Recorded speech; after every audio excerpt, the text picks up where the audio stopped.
Ang topic po niya is, si Kristo ba kailangan ma-born again?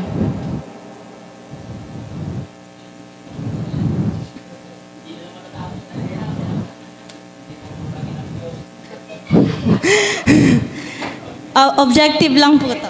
Ay, hindi. Wala naman po tatanong. So, mayroon pong dalawang category na binigay.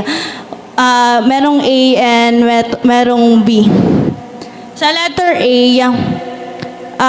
no na. Dito, sa letter B, case to case, na yes. Ay, mauna yung no. No and yes.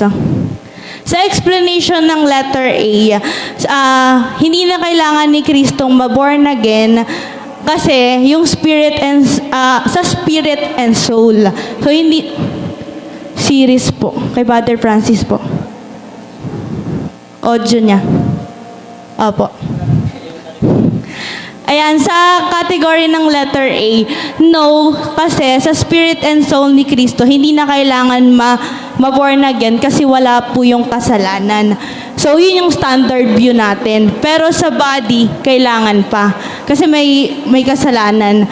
Pero sa understanding, or sa explanation na binigay niya dun sa case-to-case basis, no and yes, mauuna yung no, kasi meron siyang eternal life, may everlasting life siya, katulad ng kay Adan. So, kung paano si Adan, ano yung katayuan ng body niya, ganon din si Kristo. So, hindi na kailangan ni Kristo ma-born again, kaya no siya. Pero, yung yes niya po na sagot is, kailangan ni Kristong dumaan dun sa apoy, dun sa asin, at kailangan niyang mamatay. Parang connected siya dun sa preaching ni Pastor Lito kanina. Nasabi doon, sinabi ni Kristo dun sa Matthew 3 verse 11 na yung nasa likuran niya, yun yung magbabautismo ng Holy Spirit and fire. So, si Kristo, kailangan din niyang dumaan sa apoy. So, yun yung, si Kristo daw yung pinaka-best example or perfect example ng nakagraduate sa PTA. Kasi, kailangan niyang pumasa dun sa pagsubok niya. Katulad nung napag-usapan namin kanina sa cell grouping, na si Kristo, ang haba nung training niya. Pero yung mismong pangyayari, sobrang ikli na lang. Sobrang ikli na lang. Pero yung training niya sobrang haba. Kasi dun siya sinusubok. Dun inaalam, dumaan siya sa pagsubok. Kailangan niyang dumaan dun sa tutors and governor. So, kailangan ni Kristong magsakripisyo. Bakit daw hindi new birth? Ayan, may bago. Bakit hindi new birth yung term na sinabi?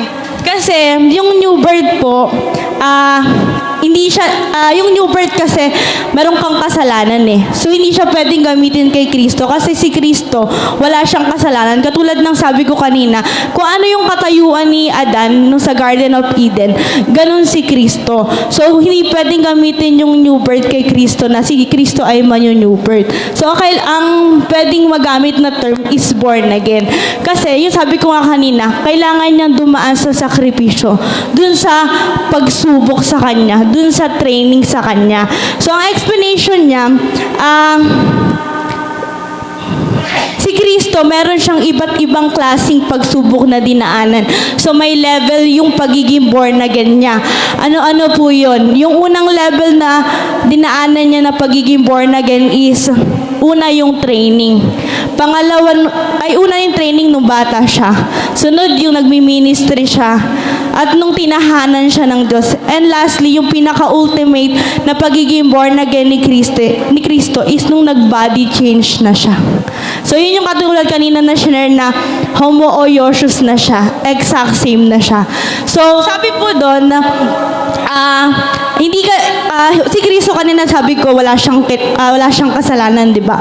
Katulad siya ni Adan.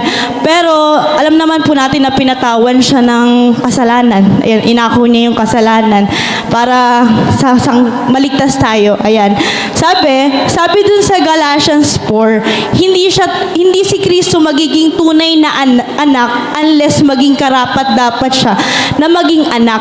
Ang binigay ni Brother Francis na example dun is, kunwari sa isang pelikula, ikaw, kunyari si David, anak siya ni Brother Padon, hindi si David makakatanggap ng mana hanggat hindi niya napapatunayan yung sarili niya. Ganon din si Kristo, hindi siya magtatawaging anak ng Diyos unless mapatunayan niya yung sarili niya. Yes, magtagumpay siya at magsakripisyo siya. Ayan lang po.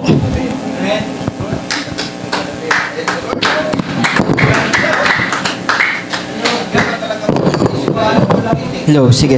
Sino po next series? Sister Jasmine? Tanong.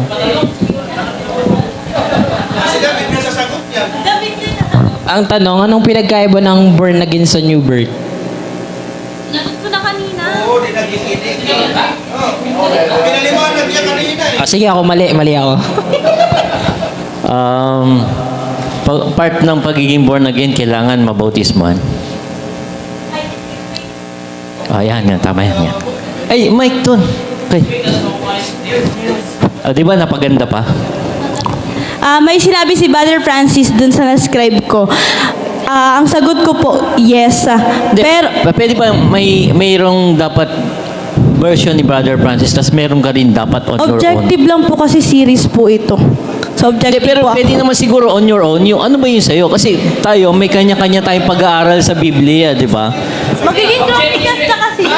Objective ko na yung sagot ko na. Hindi tayo, yung bang, yung narinig mo lang, tapos kukunin mo. Magiging chronicles na kasi, di ba po? Hindi naman natin pinag-uusapan yung Chronicles and series eh. Ikaw, anong sa side mo?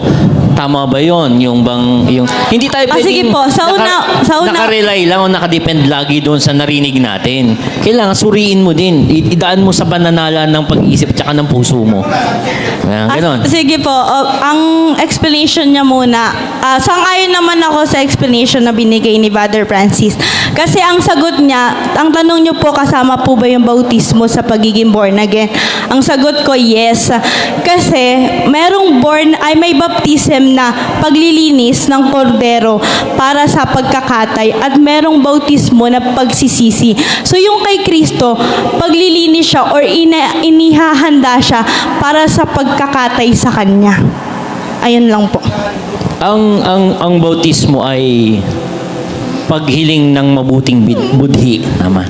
So si Kristo ba humihiling ng mabuting budhi?